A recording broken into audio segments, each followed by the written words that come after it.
A human body has no essential existence. It's temporal and contingent.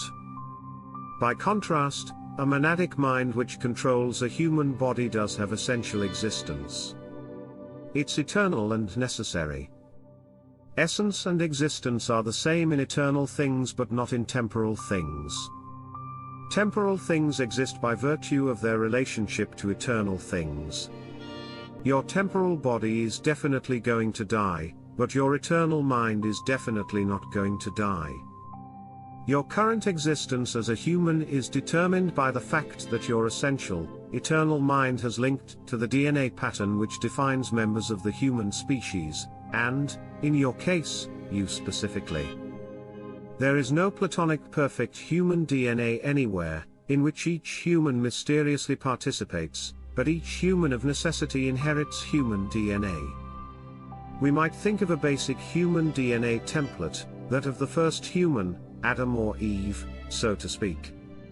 Every subsequent human has an individual DNA pattern that is a variant of the original pattern, and never strays far from it.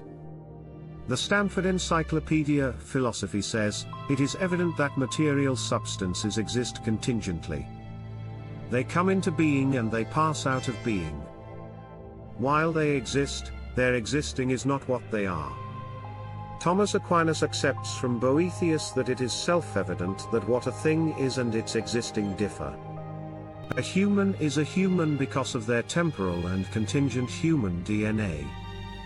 The monadic mind is not human, except in the sense that it can link to and control a human body. The Stanford Encyclopedia says, only in God is it the case that what he is and his existing are identical. God is his own existence. This is actually true of individual monadic minds. God is the collection of all such minds. God is not one type of mind, eternal and necessary, and all other minds another type, temporal and contingent. God does not create monadic minds. They are uncaused and uncreated. Rather, God is eternal and necessary because God comprises eternal and necessary monadic minds. God doesn't make souls. Souls make God. The Stanford Encyclopedia says, the problem that Thomas Aquinas now faces is how to speak of the immaterial substances which are less than God although superior to material substances, that is, angels. In ontological mathematics, we could fancifully say that each monad is an immaterial angel, with God being the collection of all immaterial angels.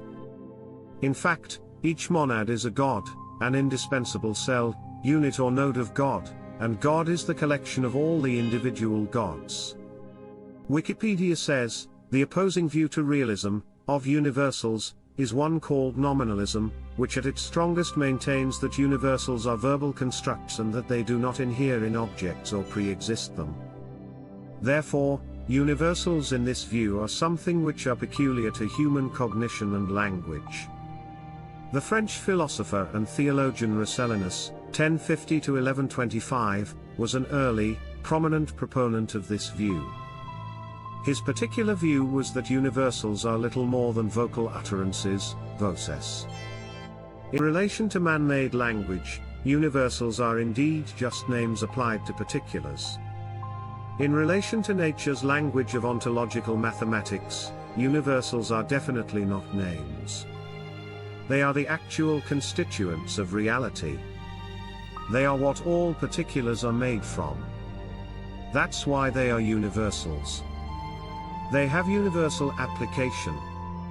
They are everywhere and they are responsible for all things. This is true forever. The psychologist William James said, from every point of view, the overwhelming and portentous character ascribed to universal conceptions is surprising. Why, from Plato and Aristotle, philosophers should have vied with each other in scorn of the knowledge of the particular and in adoration of that of the general, is hard to understand, seeing that the more adorable knowledge ought to be that of the more adorable things and that the things of worth are all concretes and singulars.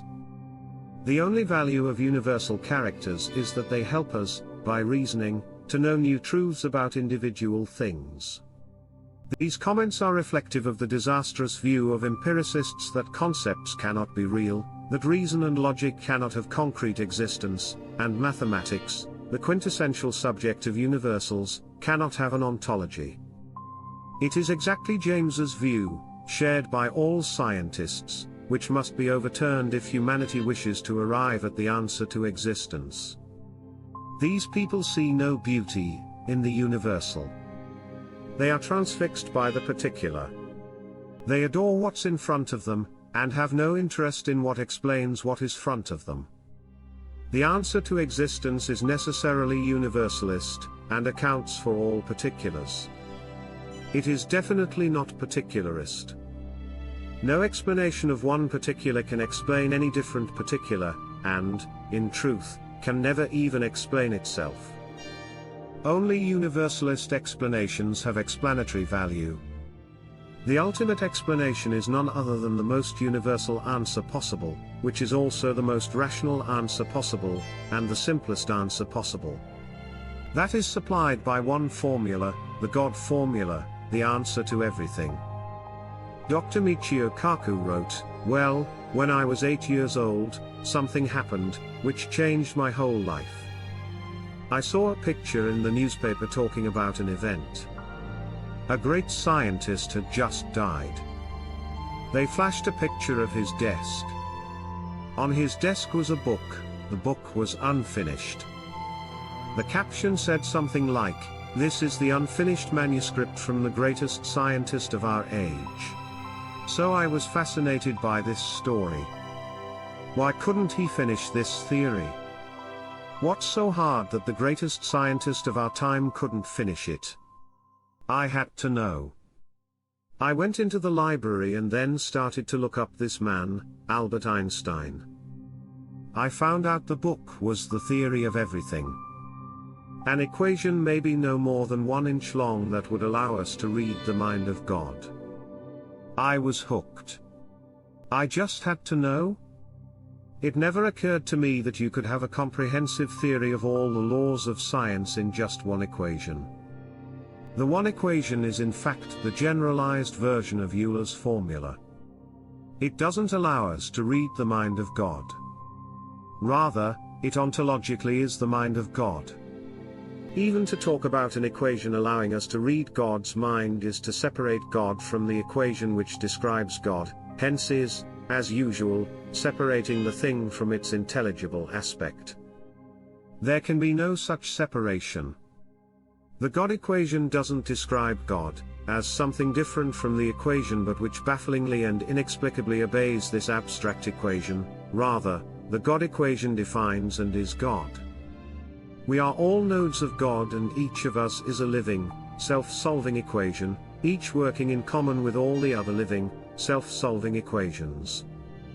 Our collective goal is to reach the collective solution.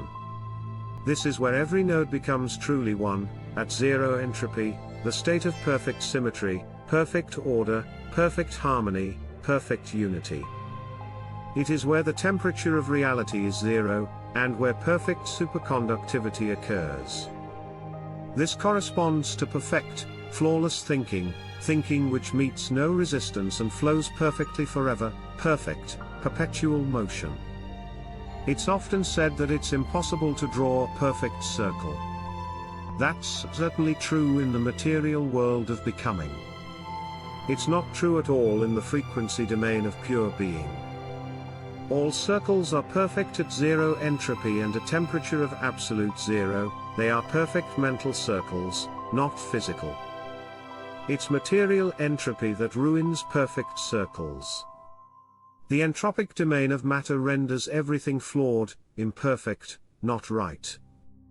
Scientists such as Michio Kaku commit countless errors in how they approach the equation which explains everything because they have no familiarity with universals versus particulars, with the ontology of concepts, with the absurdity of trying to separate nature's language from nature, i.e., to try to separate the intelligibility of reality from what reality is, to make things mysterious entities divorced from language and thus from intelligibility.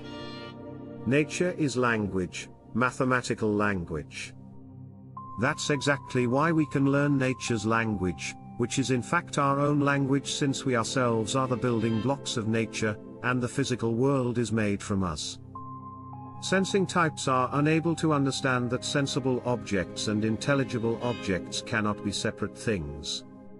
You cannot have a Cartesian substance dualism of sensible things and intelligible things with nothing in common and no means to interact, hence they must be two aspects of the same thing. They belong to a dual aspect monism, and one part of that dual aspect is pure syntactic language. The other part is pure semantic language, which is the experiential aspect of language.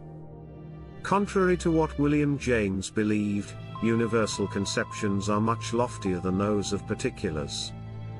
But you need to be intellectual to appreciate that.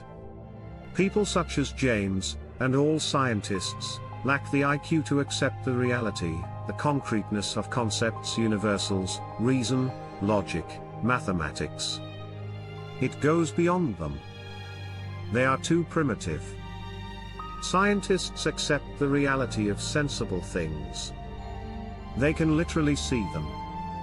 Even a retard can accept the reality of what they can see. But what about what they can't see? Why would you assume that something doesn't exist just because you can't see it? Why would you say, absence of evidence is evidence of absence?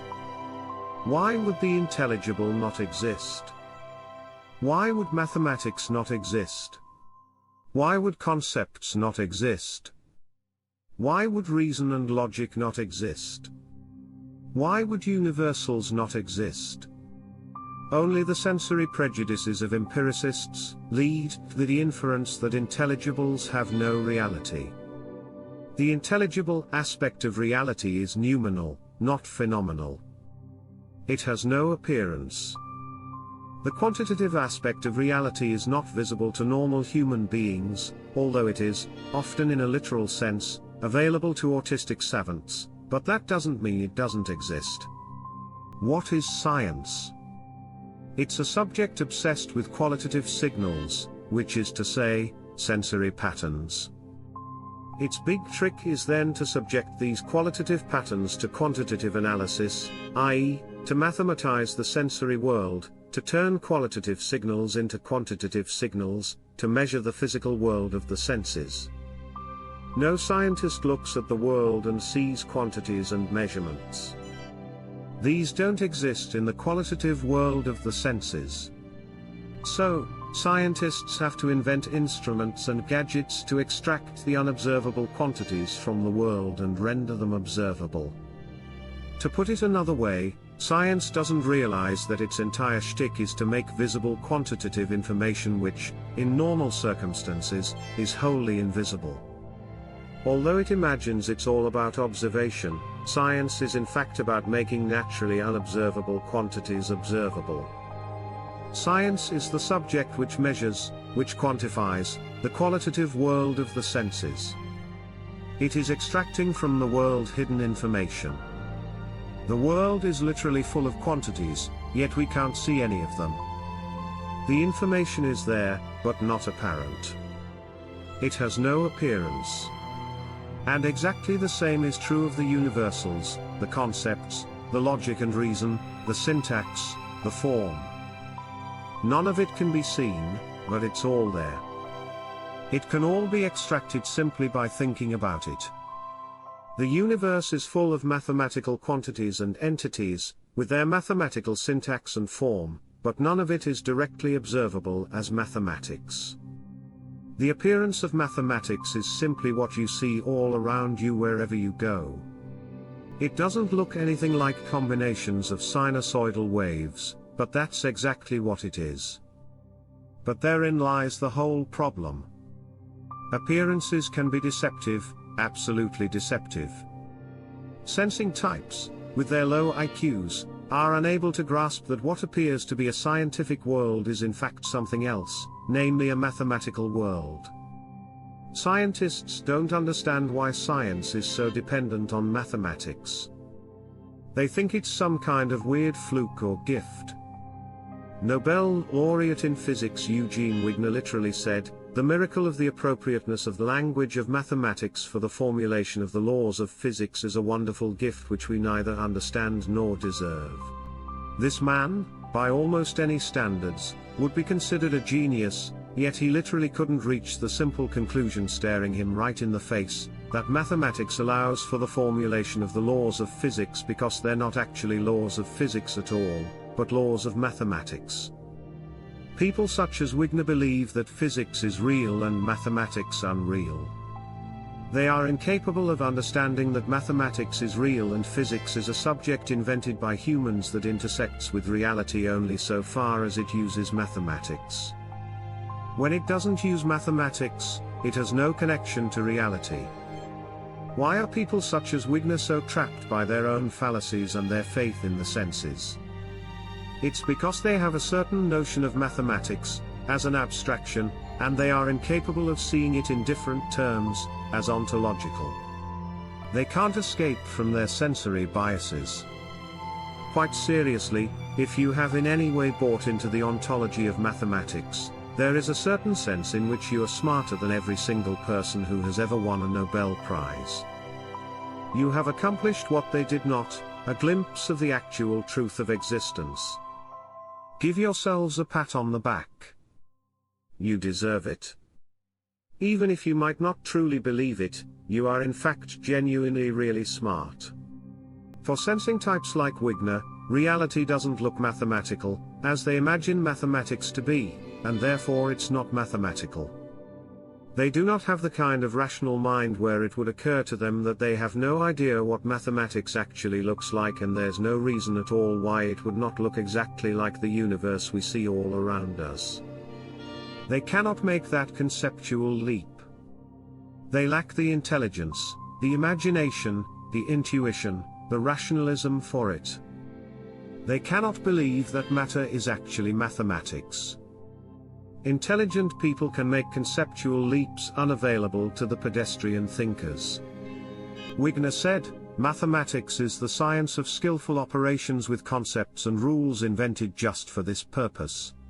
So, mathematics is dismissed as a man-made invention invented to be skillful, whatever that means, and just happens to be perfect for describing reality, even though, according to Wigner, reality has nothing to do with mathematics because mathematics does not exist in reality.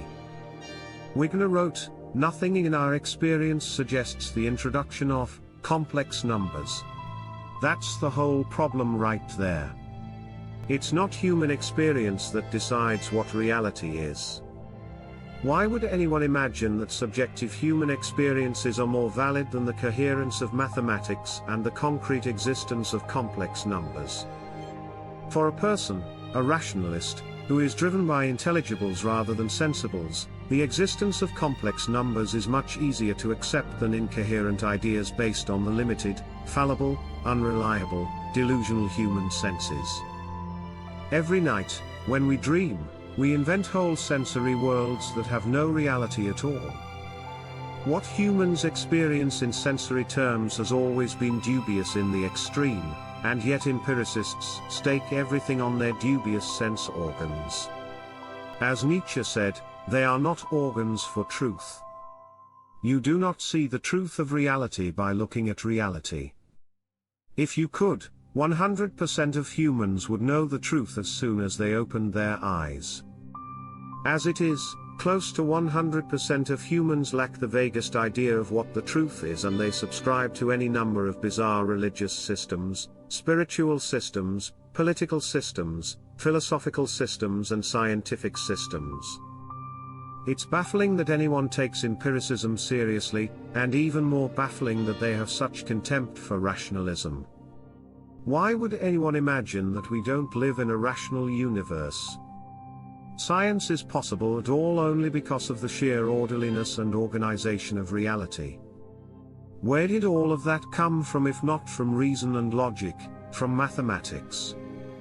Here's the terrible thing. People don't want reality to be rational, logical, mathematical.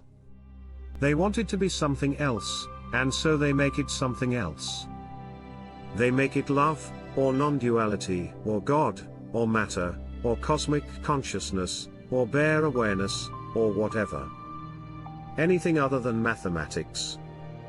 That's not the conclusion of rational people. But that's the whole problem. People are driven by their feelings, senses, and mystical intuitions, not by reason and logic. People regard reason and logic as abstract and their feelings, senses, and mystical intuitions as concrete. Every absurdity flows from that. Wigner said, "Physics does not endeavor to explain nature.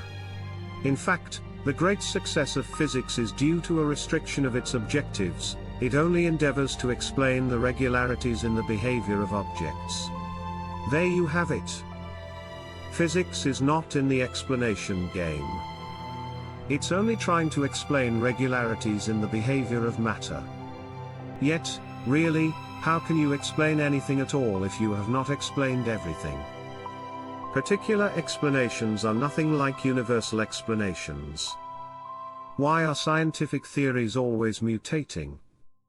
Why can't general relativity and quantum physics be reconciled? It's exactly because they were devised as particular theories, not universal theories. They cannot be joined because they have no universalist common ground.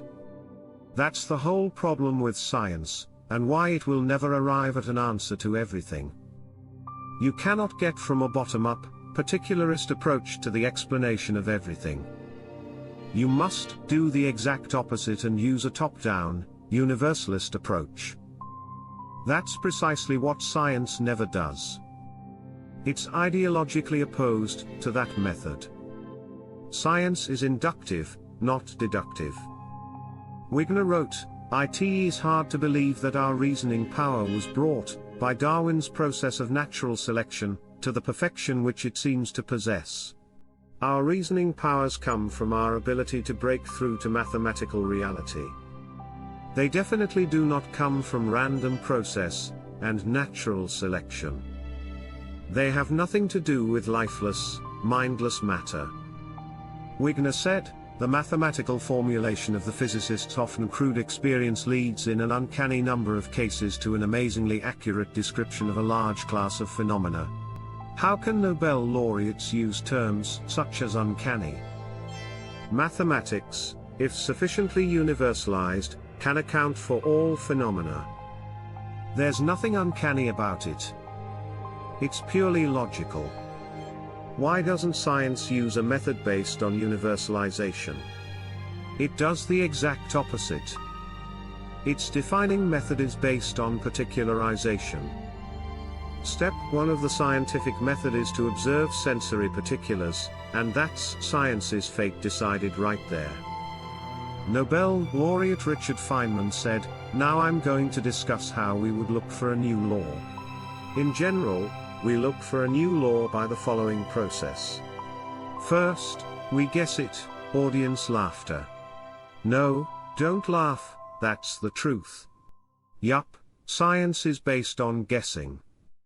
It's not an intellectual process. It has no first principles. There is no deductive method. It's literally about guessing, and it somehow expects to guess its way to a total explanation of reality. In your dreams, reality yields to neither guesses nor randomness, the defining pillars of science." Feynman said, "Then we compute the consequences of the guess, to see what, if this is right, if this law we guess is right, to see what it would imply, and then we compare the computation results to nature, or we say compare to experiment or experience, compare it directly with observations to see if it works. If it disagrees with experiment, it's wrong." In that simple statement is the key to science. It doesn't make any difference how beautiful your guess is, it doesn't matter how smart you are, who made the guess, or what his name is. If it disagrees with experiment, it's wrong. That's all there is to it. Feynman often sounds like a moron. There's much more to it than that. Nietzsche, a far smarter man than Feynman, said, "There are no facts, only interpretations. Experiments are staggeringly interpretive. One day, Every experiment ever performed will be reinterpreted according to ontological mathematics rather than science, and totally different conclusions will be drawn. Change the interpretive framework and the system suddenly looks utterly different. Wigner wrote, "Mathematical language has more to commend it than being the only language which we can speak. It shows that it is, in a very real sense, the correct language. The unreasonable efficiency of mathematics in science is a gift we neither understand nor deserve." Why didn't Wigner take the final step and conclude that reality is mathematical? He was so close, yet he just couldn't take the great intellectual leap. No scientist ever can.